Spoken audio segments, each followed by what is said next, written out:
Hi, today I will be showing how to make a wind muff like this that I'm holding here for a portable digital recorder like this. And the specific model that I have is this Tascam DR-40, and you can see the wind muff fits pretty well, and we can take it off pretty easily too. Now, the technique I will be showing does not work just for this recorder. It can work for a variety of recorders. I have a smaller one recorder, which is a Tascam DR-40, and a wind muff that fits perfectly well on top of it and works pretty efficiently for it as well. Now let's see what it takes to build one. But before we do, let's check how well it performs. So I'll start recording here, and then I'll merge the soundtrack from this recorder onto the video. So here we go. I'll say 1, 2, and then I'll just gently blow the air on these microphones. Here we go. 1, 2. So I blew twice, and you could see it peaking. Now I'll put the wind muff on and do the same thing. 1, 2. Let's see without the wind muff. 1, 2. And with the wind muff.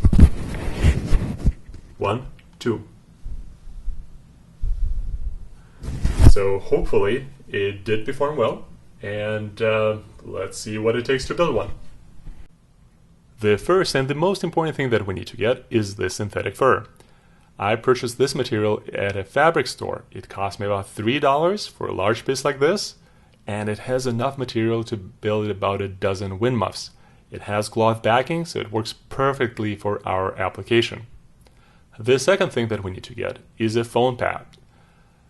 This foam pad can be purchased at different craft stores, or you can head to camping stores.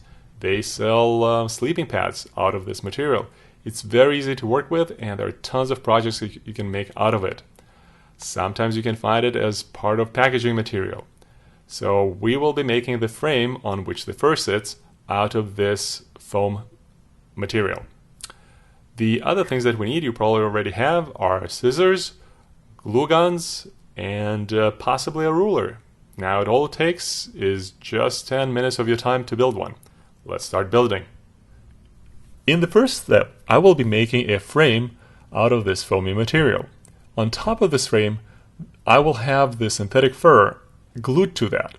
So the frame is the only piece that is connected to the recorder and needs to be specifically fitted to it. And I need to determine how wide I want my frame be. So obviously, the wider it is, the better. However, I do not want to have my screen covered while the recorder is being used, so I do want to have the screen to be relatively narrow. So the width I'm looking at is the top edge of the screen and the top edge of the recorder, so something like this. In this case, it will provide enough width to be securely attached to the recorder and still not cover the screen. So once I measure how wide it needs to be, I just cut it. It's good to have a foam material that already has this grid pattern that I don't need to make any additional lines along which to cut. So I can just cut along this grid pattern. Now, how long do I need to make it? In the beginning, I'll make it a little bit longer than I need to, so that it will wrap around the screen and will have enough slack that I'll just cut off later. I will fine-tune it later, but in this case, just enough that I can work easily around the recorder. Now, there are different ways of constructing it. You can have 4 different pieces, you can have different joints, but in my case, a single piece out of this foamy material connected in a butt joint seems to be very reasonable, and the easiest one to do.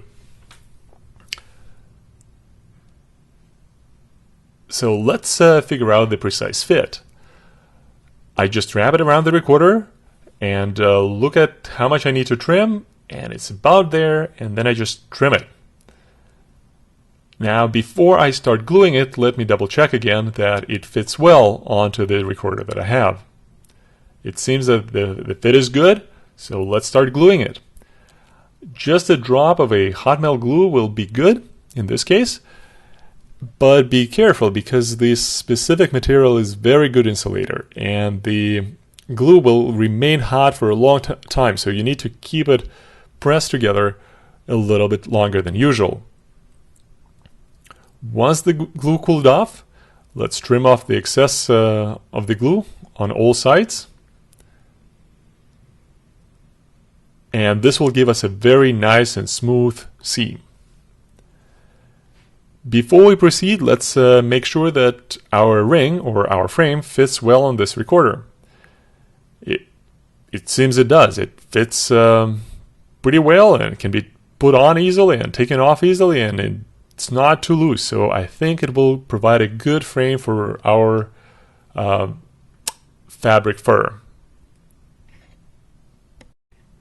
In the next step, I need to cut the fur. Now, with my foamy frame attached to the recorder, I can wrap the fur around it to decide how much fur I need. Now, I'm only concerned about one specific plane, so that is more of this width of the fur that I need to cut. So I understand that there will be some space between the microphones and the cloth end of the fur. So something around there, it will be a good fit. Now I then can just make an incision in the fur and cut along the cloth back.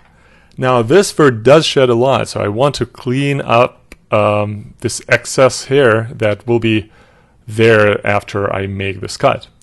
Now once I cut everything up, I try it again whether it fits well, or I think fits well, around my foamy frame. Now I check again, it seems like it's good, and let's make some stitches. And to make the first stitch, I just turn the fur inside out, align the edges, and make the first stitch with regular needle and thread. There is nothing fancy about it, I don't need to be precise, the fur will conceal any imperfections regardless. So after I'm done stitching it, well, right about now, I will turn it around again and try to see how much excessive fur I need to cut again from the other side. I'm not using any rulers or anything. I understand that I will be making the stitch from the inside, so I will leave a little bit extra here. It's okay for the fur part to be a little bit loose. We will secure it with the hot melt glue. So I turn the fur inside out again, and I make the second stitch. Again, there is nothing fancy about it. And after I'm done, I turn it the right side out, and I can clean the excess fur. I can even pull out some hair out and trim it off with scissors, just like this. And after I'm done, I am almost ready. I'm ready to turn the right side out and glue it on top of the foam ring that I have. So a little bit hot melt glue around one side and hot melt glue around the other side, and let it cool off for a second. I can trim off any excess glue with scissors, and it seems very, very good. And after I let it sit for about a minute to cool off, I think I'm done. And yes, I am done. Let's see how it fits. I think it fits pretty well. I can put it on and take it off, and it stays in place pretty well. And you already saw how well it performs in the beginning. Hope you enjoyed it.